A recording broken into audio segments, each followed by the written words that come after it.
Hello everyone and welcome back to our reading of The Swiss Family Robinson. Today's chapter, A Visit to Whale Island. Let's get started.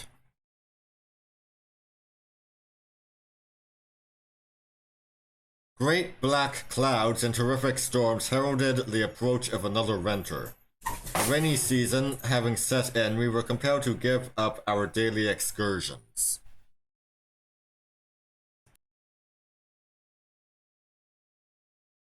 Even in the spacious house which we now occupied, and with our varied and interesting employments, we yet found the time dragging heavily.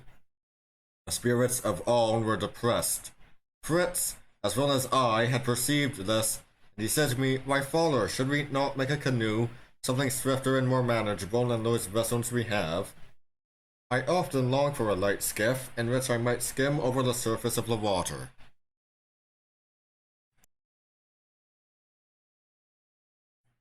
The idea delighted all hands but the mother, who was never happy when we were on the sea, declared that our chances of drowning were, with the pinnace and canoe, already sufficiently great, and that there was not the slightest necessity for our adding to these chances by constructing another craft, which would tempt us out upon the perfidious element.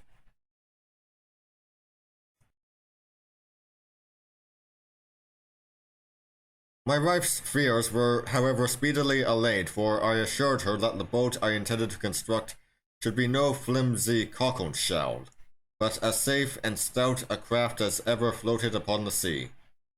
The Greenlander's kayak I intended to be my model, and I resolved not only to occupy the children, but also to produce a strong and serviceable canoe.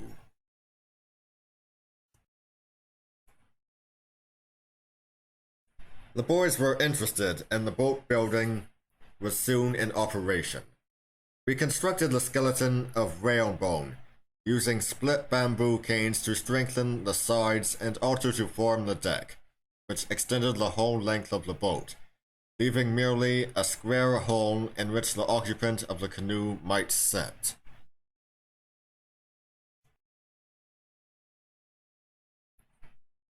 The work engrossed our attention almost entirely, and by the time it was complete, the rain had passed away, and the glorious sun again shone brightly forth.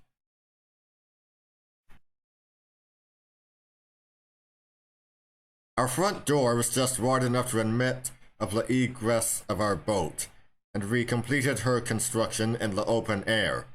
We quickly cased the sides and deck with sealskin, making all the seams thoroughly watertight with caoutchouc.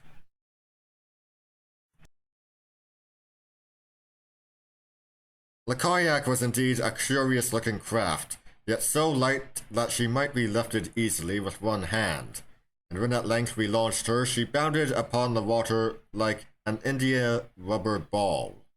Fritz was unanimously voted her rightful owner, but before his mother would hear of his entering the frail-looking skiff, she declared that she must contrive a swimming dress that, should his boat receive a puncture from a sharp rock or the dorsal of a fish and collapse, he might yet have a chance of saving his life.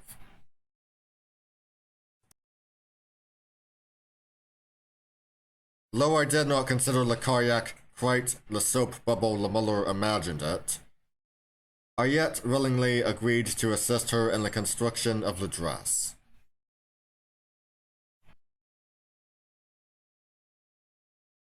The garment we produced was most curious in appearance, and I must own that I doubted its efficiency.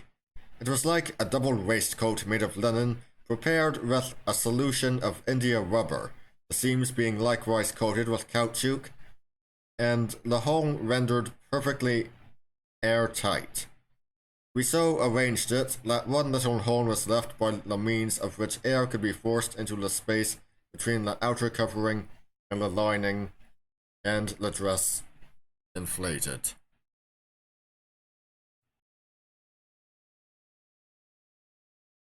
Meanwhile, I perceived with pleasure the rapid vegetation the climate was producing.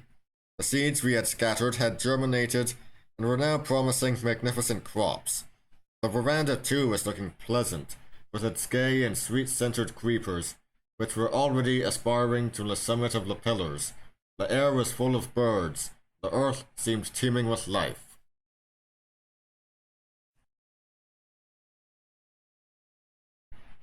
The dress was at length completed, and Fritz, one fine afternoon, offered publicly to prove it. We all assembled on the beach. The boys gravely donned and inflated the garment, and amid roars of laughter from his brothers entered the water. Quickly and easily he paddled himself across the bay toward Shark Island, whither we followed in one of our boats.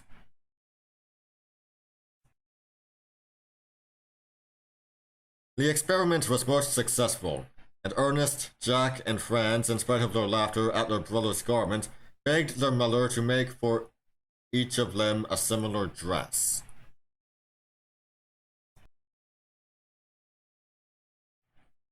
While on the island, we paid a visit to the colonists we had established there the previous autumn. All was well. We could perceive by the footprints that the antelopes had discovered and made use of the shelter we had erected for them. Feeling that we could do nothing more, we scattered handfuls of maize and salt, and strolled across to the other side of the island.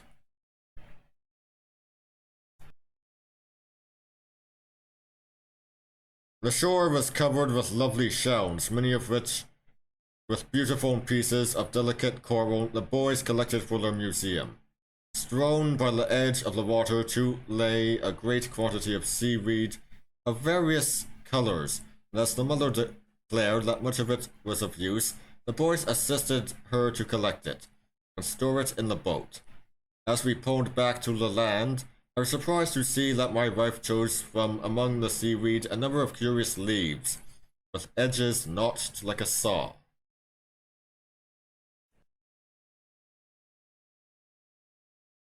When we reached home, she carefully washed these and dried them in the oven. There was evidently something mysterious about this preparation, and my curiosity at length prompted me to make an attempt to discover the secret. "Are these leaves to form a substitute for tobacco?" said I. "Do you so long for its refreshing smell?"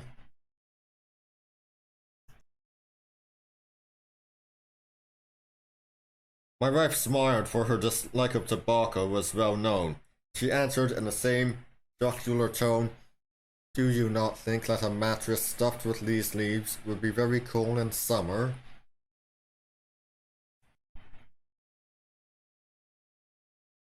The twinkle in her eye showed me that my curiosity must still remain unsatisfied, but it nevertheless became greater than ever.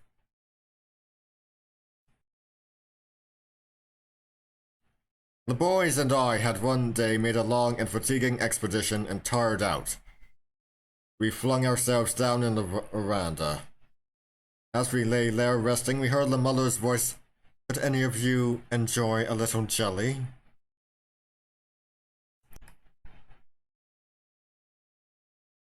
She presently appeared, bearing a dish laden with most lovely transparent jelly. Cut with a spoon and laid before us, it quivered and glittered in the light.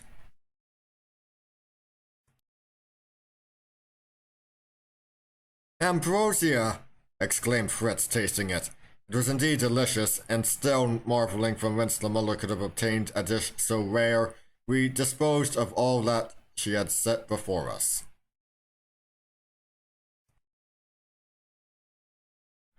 "Aha!" laughed the mother. "Is not this an excellent substitute for tobacco? Far more refreshing than the nasty weed itself. Behold the product of my mysterious seaweed."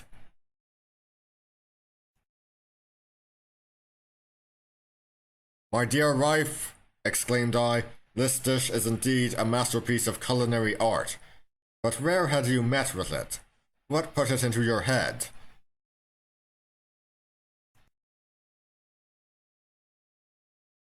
"While staying with my Dutch friends at the Cape," replied she. "I often saw it, and at once recognized the leaves on Shark Island. Once knowing the secret, the preparation of the dish is extremely simple. The leaves are soaked in water, fresh every day for a week, and then boiled for a few hours with orange juice, citron, and sugar.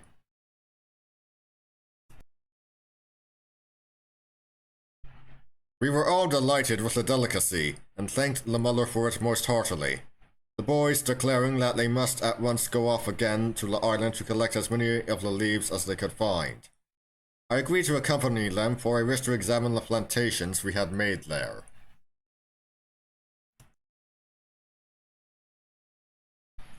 All were flourishing. The palms and mangroves had shot up in a most marvelous manner, and many of the seeds which I had cast at random among the cliffs and the rocks had germinated, and promised to clothe the nakedness of frowning boulders.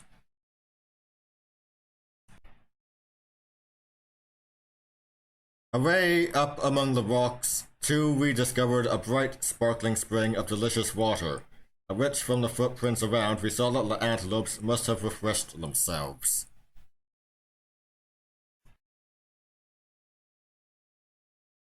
Finding everything so satisfactory, we were naturally anxious to discover how our colony in plantations on Rail Island had fared. It was evident at a glance that the rabbits had increased. The young and tender shoots of the trees bore the marks of many greedy, mischievous little teeth. The coconut palms alone had they spared.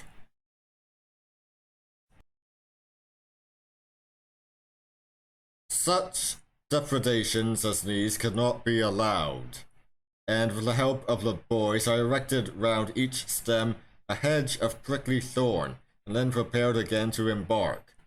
Before we did so, however, I noticed that some of the seaweed had also been gnawed by the rabbits, and wondering what it could have been to tempt them, I collected some of it to examine more fully at home.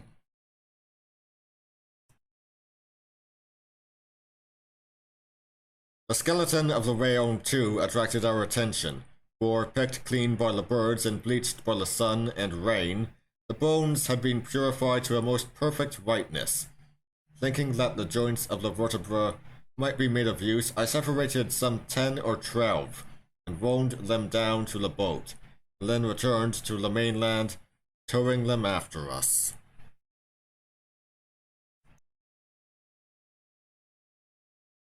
A scheme now occupied my mind for the construction of a crushing machine, which would prove of the greatest service to us.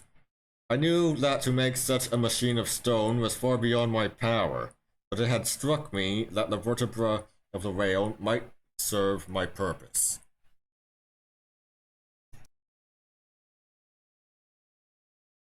I determined next morning to look out a tree from which I might cut the blocks of wood that I should require to raise my crushers.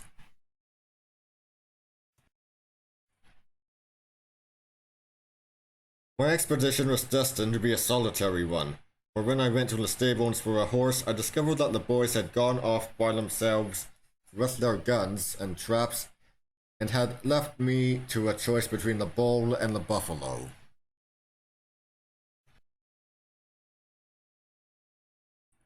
With Storm, therefore, I was fain to be content.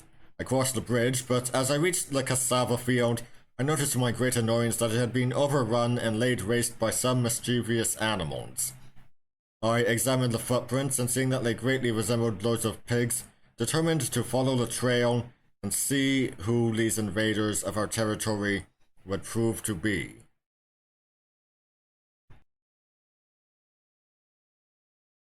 The track led me on for some way, until I almost lost sight of it near our old potato field. For some time I hunted backward and forward without seeing a sign of the animals. At length, a loud barking from Fawn and Bruno, who were with me, announced that they had been discovered.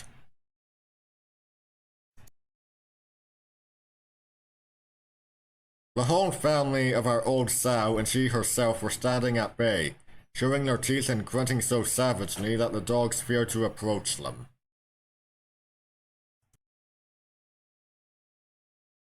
I raised my gun and fired twice among the herd.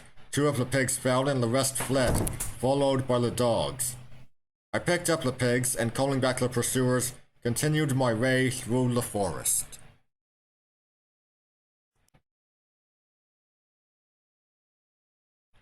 A tree suited to my purpose was soon found. I marked it and returned home.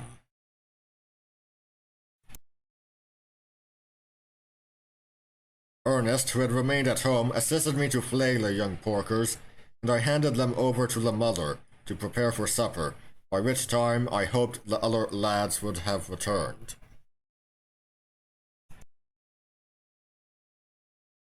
And that would be all for today. I'll see you all next time. See ya!